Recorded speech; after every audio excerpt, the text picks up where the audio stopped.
Hello students,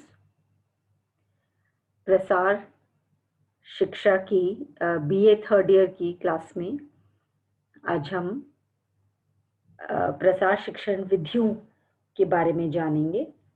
प्रसार शिक्षण विधियां क्या हैं, उनकी परिभाषा और उनका किस प्रकार से वर्गीकरण किया जाता है, ये हम जानेंगे अभी।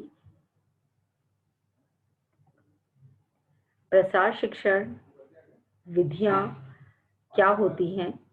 ये वो साधन हैं जो प्रसार कार्यकर्ता तथा शिक्षार्थी के बीच अनुकूल परिस्थितियां उत्पन्न कर देते हैं, जिससे दोनों के बीच संचार स्थापित हो सके।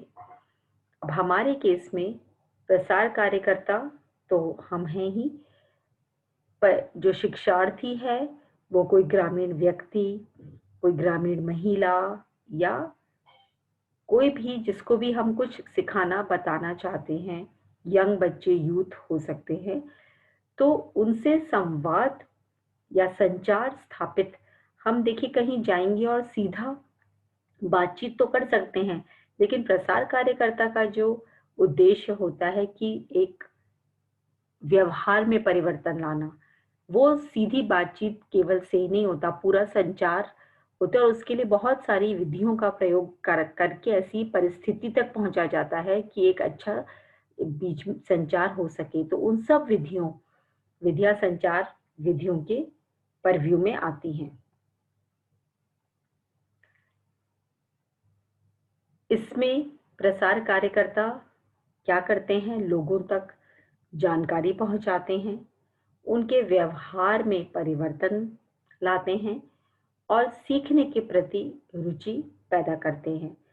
इसमें हमारा टारगेट ग्रुप कोई किसान भाई हो सकते हैं, ग्रामीण महिलाएं हो सकती हैं, जिन्हें जैसे हम लेते हैं एग्जाम्पल, ग्रामीण महिलाएं जिनको हम कोई कोई कौशल सिखाएं जिससे कि वो स्वरोजगार की तरफ बढ़ सके। तो ये करने के लिए ऐसे ही नहीं कि हम जाएंगे और हम एक लेक्चर देंगे और वो उनको कौशल आ जाएगा। हम कभी उनसे व्यक्तिगत रूप से मिलेंगे, फिर समूह में चर्चा करेंगे, कहीं टूर पे ले जाएंगे, कहीं कुछ दिखाने ले जाएंगे, कुछ खुद करके डेमोन्स्ट्रेट करेंगे। तो ये सब चीजें करके ही हम उनके व्यवहार में परिवर्तन ला सकते हैं।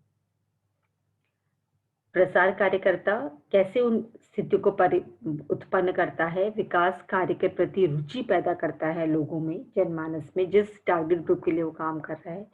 विकास के प्रति उनमें इच्छा उत्पन्न करता है, लोगों को आश्वस्त करता है, लोगों का विश्वास जीतता है, उनकी शक्ति और इच्छा को कार्य रूप में परिणत करता है और लोगों को संतोष का अनुभव कराता है। तो ये सारे कार्य प्रसार कार्यकर्ता करता है विभिन्न प्रसार विधियों को इस्तेमाल करते हुए। अब विधियां जो हैं वो 3 प्रकार से वर्गीकृत की गई हैं: प्रयोग के आधार पर, स्वरूप और आकृति के आधार पर और कार्य के आधार पर। यानी कि प्रसार उपयोग वही विधियां क्या करेंगे? हम किसी के पास जाते हैं, व्यक्तिगत रूप से मिलेंगे, उनसे व्यक्तिगत रूप से मिलना, उनको मीटिंग करना, तो ये सारी चीजें डिपेंड करता है कि हमारा क्या टारगेट ग्रुप है, उस हिसाब से हम अलग अलग विधियों का प्रयोग करते हैं। स्वरूप मुद्रित है कि वो प्रोजेक्टेड है, ये सारी चीजें स्वरूप में आती है। कार्य हमें क्या करना है? सिर्फ जानकारी देनी है, कोई कौशल सिखाना है, तो कार्य के आधार पर।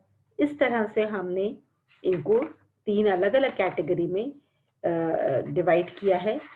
डिवाइड करने के आधार है आज हम पहला जो है प्रयोग के आधार पर, उसको हम डिटेल में देखेंगे।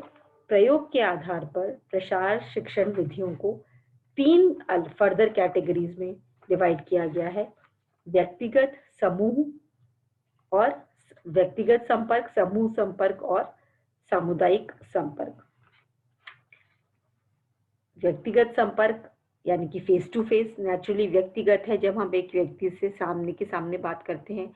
समूह में भी हम फेस टू फेस होते हैं, लेकिन एक से ज्यादा व्यक्ति होंगे, समूह होगा, 50 लोग हो सकते हैं, 20 हो सकते हैं, 30 हो सकते हैं। और सामुदायिक संपर्क में ये बिल्कुल आवश्यक नहीं है कि हम फेस टू फेस उन व्यक्ति के साथ में हों। अब हम इसको एक एक करके लेते हैं। व्यक्तिगत संपर्क में घर अथवा खेत पर जाना, कार्यालय में जाना, दूरभाष पे बात करना, पत्र लिखना और परिणाम प्रदर्शन। घर अथवा कार्यालय, भई हम जब किसी भी कम्युनिटी में जाता है कोई प्रसार कार्यकर्ता, तो लोगों का विश्वास जीतने के लिए जब तक आप फेस टू फेस उनसे नहीं मिलते हैं, आप उनको एक व्यक्तिगत संबंध स्थापित नहीं करते, तब तक वो लोग आपसे जुड़ेंगे नहीं, उनका आप में कोई विश्वास नहीं होगा। तो उसके लिए आप उन्हें बुलाएँ एक ऑफ़िस में, तो वो जुड़ाव नहीं होगा। आप उनके खेत पर जाएँ, आप उनके घर पर जाएँ, उनके साथ में इनफ़ॉर्मल वे में बातचीत करें, उनके कार्यालय में जाएँ, दूरभाष पर उनसे बात करें, अपनी आइडेंटिटी को ढंग से बताएँ, मैं कौन हूँ, क्यों आया हूँ, आपके पास क्या चाहता हूँ।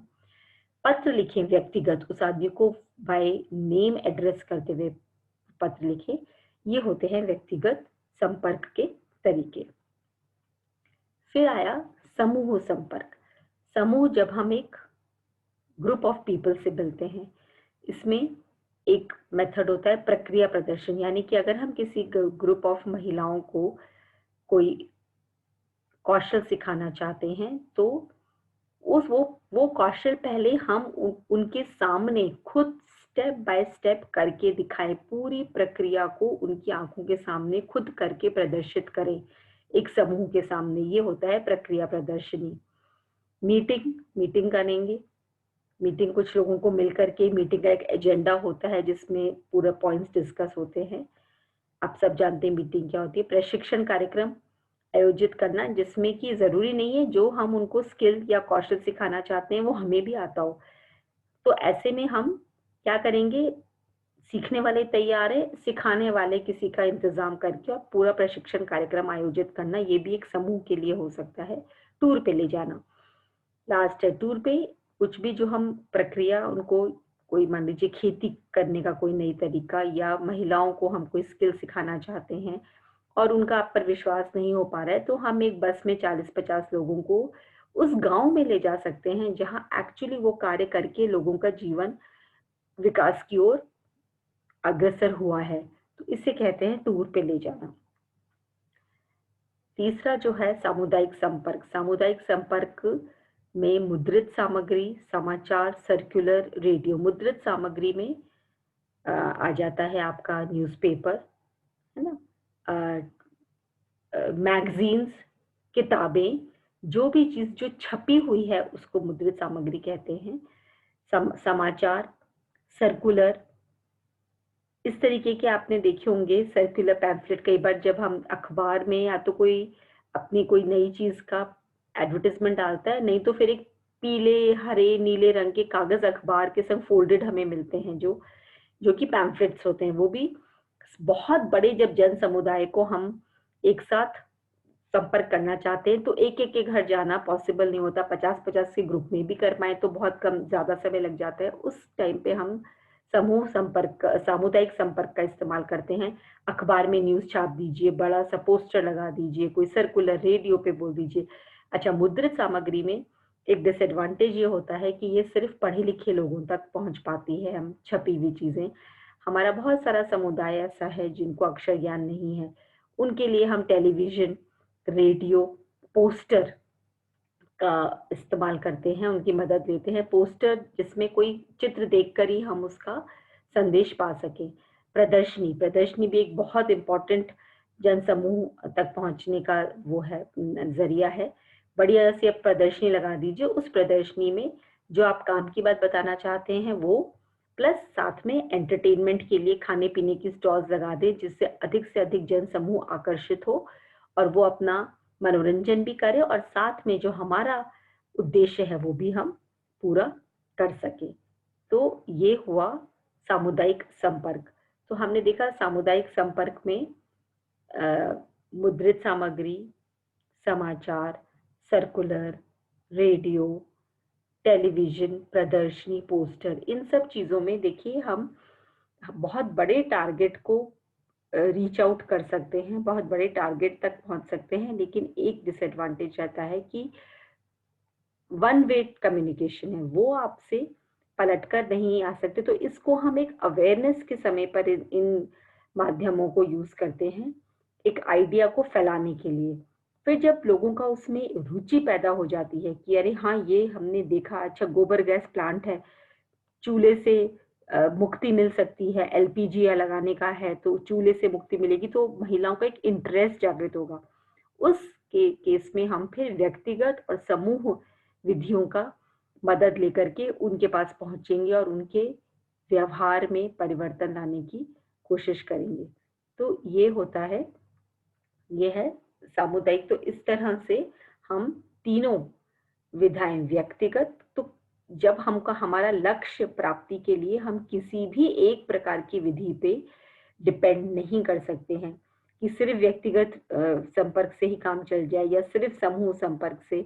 हमें अपना लक्ष्य, हम अपने प्रक्रिया की, व्यवहार में बदलाव लाने की प्रक्रिया की कौन-सी स्टेज पर हैं, उस पर, इन सब चीज़ों पर ये डिपेंड करेगा कि हम कौन-कौन सी विधाएँ कब-कब इस्तेमाल करें। धन्यवाद।